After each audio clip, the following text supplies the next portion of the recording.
It seems like everything in the news lately has something to do with data centers. So now I have questions.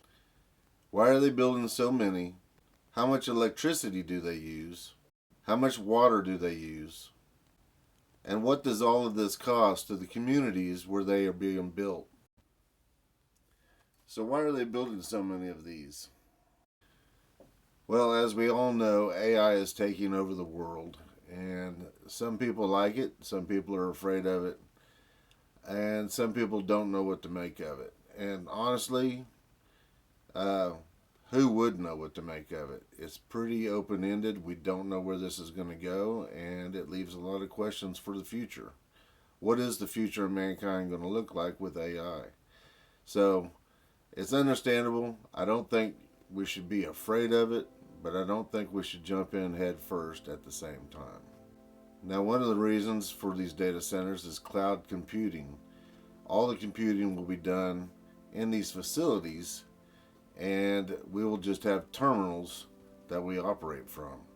I don't fully understand it, and if you understand it, feel free to comment and enlighten the rest of us. And of course, there's data storage. Data storage is going to be everything in the future because everything is getting recorded at such a rate and everything's being logged in. And honestly, it's kind of cool that 500 years from now, people are going to be able to look up and see what it was like in 2026. And it'll be fully categorized and cataloged for future generations. And of course, with the growing demand of computing power, then these data centers do make sense that we would have to build them now. And we are in a race with other countries that are building AI infrastructure also. We are in the lead as a nation in the United States, but that doesn't mean we will always be. The implications of not being in the lead could be kind of scary, or just as scary as AI running away with everything. How much electricity does a data center use? What is the power consumption of these data centers? Now, I've recently heard 5 gigawatts, 6 gigawatts. I'm not even sure what that is, but after doing a little research, I found that that is about equivalent of a small town of 10,000 people. So if these data centers are moving into these communities where there's only 10 or 15,000 people, they're almost doubling the need for electricity in that area. How much water does a data center use? Well, as most of you have heard, these data centers use an enormous amount of water. I also heard 5 million gallons a day. Now, that seems like a lot of water, and it is kind of scary that it's being used for that one purpose in a small area, small community. What happens if the local farms or the ranches, they don't have enough water to do what they're doing because the local data center is using all the water? Now, in these data centers, with all these computers running, they're going to generate a lot of heat, and they have to be cooled by water. That is the technology we have right now.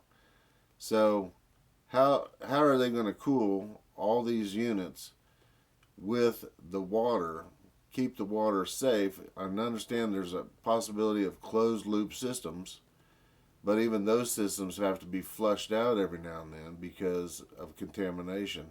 And where does that contaminated water go? How do they treat it? And as we do know, corporations aren't really good about taking care of the water that goes downstream. Who pays for the infrastructure? Now, with all these data centers, of course, there's going to be power consumption, and there's going to be transmission lines and substations and everything else that goes with energy production. Now, this is also going to tax the public infrastructure that is already there. And they're also getting tax incentives to come there. So my question with the tax incentives, if these data centers are profitable, are they going to share the profits with the local community? And I'm not talking in jobs and tax payments. Are they going to actually give dividend checks to the local people who are there and are sacrificing for these data centers? That's something we probably ought to explore. What's the cost? Every benefit comes with a cost, and the question becomes, is the trade worth it?